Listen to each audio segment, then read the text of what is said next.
The Galactic Council chamber floated above the core world of Altheria, a gleaming monument of light and power. Inside its massive halls, hundreds of alien species gathered to discuss what they called the human question. It was the third time this cycle that Earth had been brought up as a threat. At the center dais stood Counselor Varth, his crystalline frame glowing with authority. The humans have ignored every sanction. They continue to expand beyond their permitted sphere. Their fleets multiply faster than projections. They claim they are holding back. Arrogant primitives. They cannot possibly threaten us. Murmurs of agreement filled the chamber. Only one delegate remained silent, a quiet figure from the fringe colonies. He had met humans before. He knew the weight of that warning. Across the void of space in Earth's orbit, the human defense fleet hung silent. Thousands of ships formed patterns like constellations, each a weapon forged not for pride but for survival. The Grand Admiral stood on the bridge of the flagship Resolute, his gaze fixed on the holographic feed from the Council. "They've rejected the ceasefire," his aide reported. He nodded once. Then the Council made their choice. When Earth had entered the galactic stage, it did so reluctantly. The message had been simple. We are not your enemies. We are holding back for peace. But to the other species, that sounded like defiance. To them, humans were upstarts, too bold, too fast, too unpredictable. The Council underestimated how deeply humanity remembered pain. Decades earlier, when alien powers had first tried to colonize Sol's outer systems, they found themselves repelled, not by numbers but by precision. Human ships appeared out of nowhere, struck with blinding speed and vanished before retaliation. The Council called it luck. Humanity called it preparation. Now fleets gathered at the border of the Orion expanse, ready to teach Earth submission. The human fleet didn't wait to be attacked. When the first alien dreadnought crossed the neutral zone, its sensors flickered and died. A moment later, its entire hull disintegrated into molten metal. No warning, no demand, no mercy. Just silence, then debris. The news traveled fast across the stars. The Council accused Earth of aggression. But for every accusation, a new report arrived. Council fleets destroyed, outposts gone dark, colonies erased from scanners. The Admiral's voice echoed through the command deck. "We gave them a chance. We told them we were holding back." They thought that was a bluff. The aide hesitated. "Sir, how much longer do we keep holding back?" The Admiral's expression was unreadable. "Until they understand." The galaxy had grown used to slow wars. Diplomatic games stretched across centuries. Humanity changed that rhythm. Their warships were built with engines the Council couldn't replicate. Their weapons combined physics the others had dismissed as unstable. But it wasn't just the machines that terrified the galaxy. It was the way humans fought.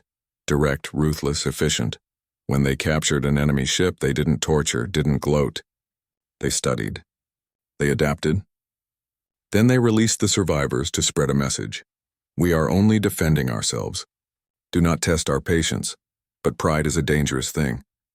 The Council declared Operation Pacifier, a coalition of 17 species united to crush Earth once and for all.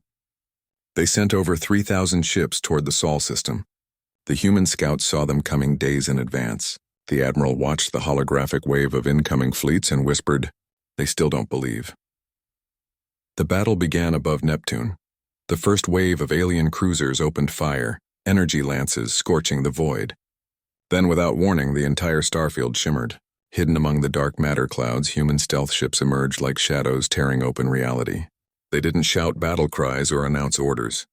They simply executed. Kinetic slugs the size of skyscrapers shredded enemy hulls. Railguns struck from distances thought impossible. Drones swarmed in coordinated patterns, their movements guided by quantum-linked pilots safe on Earth. Within hours, half the alien armada was gone. Still, they kept coming. From his observation deck, Varth watched the reports with disbelief. Impossible. They cannot have such firepower. Their world is a single planet. But Earth wasn't just one planet anymore. Colonies stretched from Mars to the moons of Jupiter. Dyson arrays harvested power from Sol itself. Every step of human expansion had been designed not for vanity, but for survival. They had seen what the galaxy truly was, a web of empires feeding on weaker worlds. Humanity refused to bow to that order. After the first week of battle, the Council fleets were in disarray. Their command systems were infiltrated by viruses they couldn't trace. Ships turned on each other, convinced by fake signals that their allies were enemies. Human cyber warfare was an art the galaxy didn't understand. In the chaos, Earth transmitted a message to the entire galactic network. The Admiral appeared on every screen, calm and expressionless. "Council of the Galactic Union, we warned you. We said we were holding back because we wanted peace. You mocked us, you invaded our borders, you threatened our home. You will now learn what holding back truly meant." The feed cut, and every communication hub across Council space went silent. Within hours, entire planetary grids went offline. Artificial suns dimmed. Automated defense networks stopped responding. The humans had not destroyed the systems, they had taken control. Factories that once built Council ships began producing human weapons. Orbital stations switched allegiance automatically. Their AIs rewritten from within. For the first time in recorded galactic history, a single species had seized control of the infrastructure of hundreds of worlds without firing a shot. Varth called for emergency protocols. "Cut them out! Sever every link!" he screamed. But it was too late. The humans had rewritten the foundation code that all galactic systems shared, a code humans had quietly contributed to decades earlier when they joined the Union. They had planned for this from the beginning. As panic spread, a small team of human envoys arrived at the Council chamber. No weapons, no guards, just calm composure. The lead envoy, a tall figure in a black uniform, walked up to the trembling councilors. "On behalf of Earth and her colonies," he said evenly, "we come to offer terms." Varth rose, shaking with anger. "You dare to threaten us in our own hall?" The envoy tilted his head. "No threat. A statement of reality. You built your empire on dominance and fear. You believed strength was measured by cruelty. We measure it by restraint." "Restraint," Varth shouted. "You call this restraint?" The envoy met his gaze. "Yes, because if we stopped holding back, there would be nothing left of you." The room fell silent. Every delegate felt the weight of those words. Not boastful, not theatrical, just truth.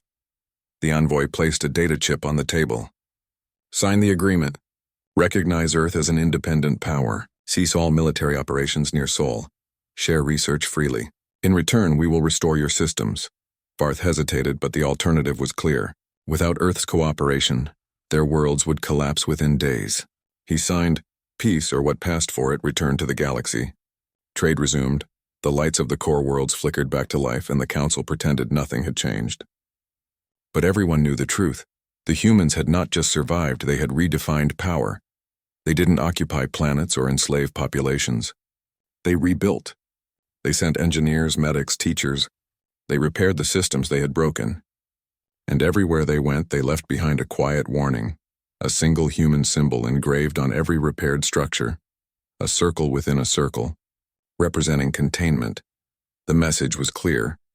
We could have gone further. Years passed. The Council tried to restore its pride. They whispered that humanity had used forbidden technology, that they had cheated, that the victory was temporary. Yet none dared to provoke them again. Until one day, deep in the frontier systems, a new power rose, a coalition of mercenaries claiming to have discovered the weapon that can kill Earth. They boasted of stolen human research and swore vengeance for the fallen empires. The Council turned a blind eye. Secretly, they hoped someone would succeed where they had failed. When the mercenary fleet entered the Sol boundary, every transmission ceased. Scouts sent to investigate found nothing but empty space. No debris, no radiation, no trace of life. It was as if the fleet had been erased from existence. A single message arrived hours later across all galactic channels. It was from Earth. Do not test the limits again. The galaxy has already seen mercy. Centuries later, historians would call it the Great Awakening, the moment the galaxy realized what humanity truly was. Not conquerors, not monsters, survivors. Builders who could turn destruction into progress, but who would never kneel again. Among the stars, new generations grew up hearing the same phrase whispered across academies and training halls: "Do not make Earth stop holding back." And though the Council tried to rewrite the history, the truth remained etched into the stars themselves. In the ruins of old battlefields, satellites still drifted carrying silent recordings of the Admiral's voice. "We warned you. We were holding back. The stars had burned once for vengeance. Now they burned as a reminder that peace, when forged by humanity, was not given. It was earned.